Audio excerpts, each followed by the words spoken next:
Hoje eu vim falar sobre o Largo da Palma, de Adonias Filho, que é um dos livros obrigatórios do vestibular da UNEB. Na verdade, eu resolvi fazer o vídeo apenas do primeiro conto, a princípio, e aí depois eu vejo como é que se encaminha. Eu tô relendo com calma, vendo os pontos mais importantes para falar, e aí com calma eu vou vendo. Como esse primeiro é o maior, então aí eu resolvi fazer um vídeo só dele. O último, por exemplo, é o menor, então pode ser que depois eu junte. E as temáticas não são tão fortes. Esse primeiro é mais lírico, é mais poético, é mais interessante, porque se trata, entre outras coisas, de amor, um amor entre os diferentes, digamos assim. Então, vamos começar, né? Deixar de conversa e vamos conversar. A Moça dos Pãezinhos de Queijo. Esse é o primeiro conto, a primeira novela. Esse personagem, eu considerei que ele é um dos personagens da história. Eu considerei que essa loja dos pãezinhos de queijo aqui, essa venda, como a gente diz aqui na Bahia, dos pãezinhos de queijo, é um personagem da história. Porque nos próximos 3 contos, esse primeiro e mais uns 2, se eu não me engano, ele vai aparecer como um dos personagens do Largo da Palma. O Largo da Palma é um lugar em Salvador, e essa lojinha de pães de queijo, essa venda de pães de queijo, ou a casa dos pãezinhos de queijo, como ele chama aqui no livro, vai aparecer diversas vezes nos outros contos. Por isso que eu tô dizendo que ele é um dos personagens dessa história, dessas 6 histórias, no caso. E aí, a gente começa a história conhecendo a realidade desse lugar do Largo da Palma e principalmente da realidade dessa casa de pães de queijo. Uma senhora, a senhora Joana, tem uma filha, no caso essa senhora é viúva, e essa filha ficou sob responsabilidade apenas dela, e ela e a filha tomam conta desse negócio que a princípio foi criado pelo marido. Então o marido morreu e elas duas ficaram cuidando dos negócios. E Célia, que é a filha, é muito dedicada nesse tomar conta desse negócio, né? E aí o que é que acontece? Um dia, Gustavo, que é o outro personagem, é mandado pela avó comprar pãezinhos de queijo nessa casa de pães de queijo. Só que Gustavo, ele é mudo, né? Eis aí o primeiro problema. Ele é mudo. Problema, não sei se a gente pode chamar de problema, mas na história, a primeira complicação, ele é mudo. E aí ele vai até a casa dos pãezinhos de queijo e lá ele conhece Célia. E Célia é muito bonita pra ele, né? Na visão dele, Célia é uma menina muito bonita, muito simpática, muito atenciosa. Ele vai lá e compra os pãezinhos, e quando ela fala com ele, ele meio que se apaixona pelo som da voz, porque ele é mudo, mas ele não é surdo, ele consegue ouvir. Ele meio que se apaixona pelo som da voz de Célia e sai de lá apaixonadinho por ela. Volta pra casa e fica pensando muito nela, que ela causa grandes sentimentos nele, né, digamos assim. Aí no dia seguinte a avó não manda ele comprar pãezinhos de queijo, mas como ele não consegue esquecer Célia, ele resolve que vai comprar esses pãezinhos de queijo. Aí tem um trecho aqui na página 13 que diz o seguinte: mas prosseguir pra quê? É um homem sem voz, que ao tentar falar consegue apenas guinchar como um bicho. O melhor a fazer, pois, é recuar, desaparecer, jamais rever a moça dos pãezinhos de queijo.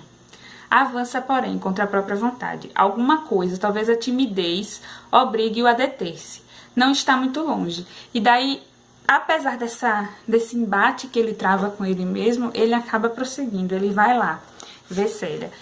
E quando ele chega lá, ele fica tão tímido que ele não consegue se aproximar para fazer o pedido dos pães de queijo. Quando ele finalmente consegue falar com ela, os pães já acabaram. Mas aí ele escreve no papel que ele queria conversar com ela, encontrar com ela. E aí ela marca com ele para depois, para as 8, né? Para encontrar com ele às 8 na igreja. A igreja também, a igreja do Largo da Palma, não me lembro bem o nome, é também uma personagem que vai percorrer. E aí a igreja percorre todas as histórias, porque ela vai estar sempre presente. Acho que por ser um monumento histórico, né, por estar ali há bastante tempo, a igreja sim vai ser esse personagem. E desse sair juntos, eles começam a conversar, ele escrevendo, ela lendo e respondendo, e surge um gostar a princípio. Ela começa a gostar dele, e aí eles começam a ficar juntos, sempre às 8. Aí a mãe fala que ela tá diferente, a mãe dela diz que ela tá diferente, porque apesar dela já ter tido outros namorados, nenhum namorado fez com ela o que Gustavo tava fazendo, que deixava ela tão ansiosa pra encontrar com ele, tão aflita, e ela tava sempre pensando nele, sempre demonstrava um carinho. E aí dentro de casa, Gustavo também sofre um certo preconceito, porque ele é mudo e ele é órfão de mãe, não, a mãe dele sumiu, na verdade.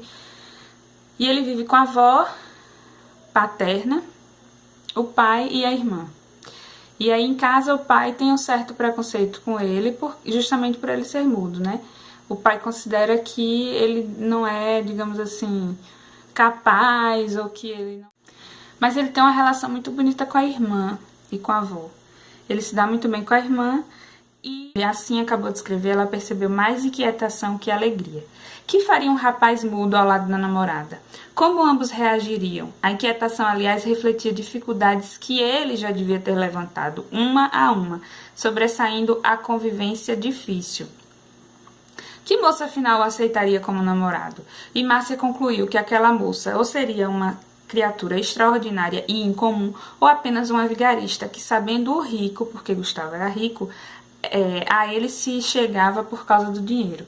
E aí aqui a gente vai ter o primeiro conflito, o segundo conflito entre a família dele, de Gustavo com a família dele. Por quê?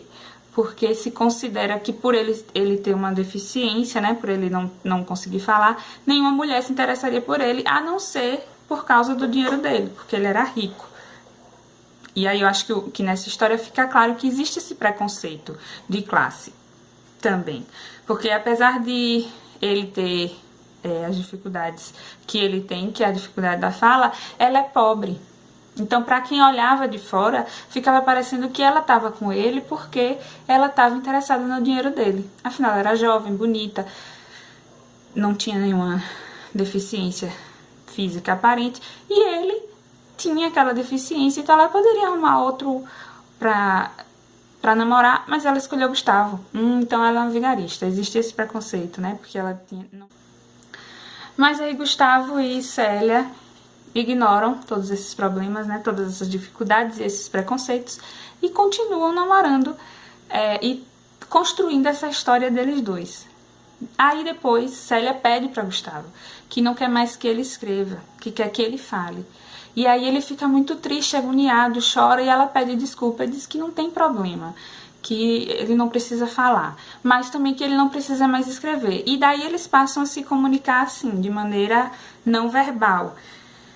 Ela deduz o que ele está querendo dizer, ou o que ele está falando, ou o que ele está pensando através dos gestos, dessa linguagem não verbal que ele vai demonstrar para ela a partir desse pedido que ela faz. E aí um dia ele pede para ela fazer uns pãezinhos de queijo especialmente para ele.